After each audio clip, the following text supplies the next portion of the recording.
Et Dieu vit leurs œuvres, qu'ils revenaient de leur mauvaise voie. Et Dieu se repentit du mal qu'il avait parlé de leur faire, et il ne le fit pas. Mais Jonas trouva cela très mauvais, et il fut irrité. Jonas 3, 10, 4, 1. L'histoire de Jonas n'a pas une fin heureuse, en tout cas pour ce qui concerne le prophète lui-même. Cet homme remarquable avait tant de choses en sa faveur.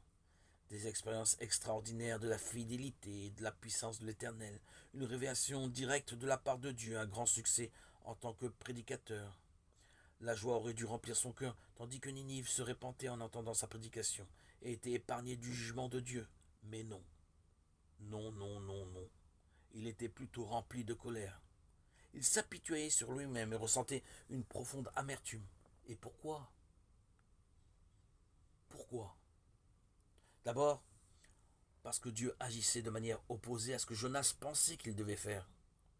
Le pardon pour Ninive était la pensée de Dieu, pas celle de Jonas. Lui voulait voir la ville brûler. Après tout, elle était l'ennemi acharné d'Israël qu'elle opprimait. Elle méritait donc d'être jugée. Deuxièmement, parce que Jonas pensait que l'issue de cette affaire avait terni sa réputation en tant que prophète. Ninive n'était pas détruite après 40 jours comme il l'avait annoncé. Qu'en serait-il alors de sa crédibilité?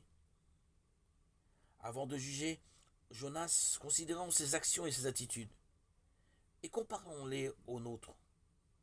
Sommes-nous contrariés quand le Seigneur ne fait pas ce que nous pensons qu'il devrait faire? Avons-nous surtout le désir de sauver la face et de préserver notre fierté aux dépens de l'amour, du pardon envers les autres et de la repentance envers Dieu? Le soutien indéfectible et la patience de l'Éternel envers Jonas et à notre égard sont extraordinaires. Dieu a raisonné avec lui, lui a fait faire des expériences salutaires et a dévoilé son propre cœur plein de compassion.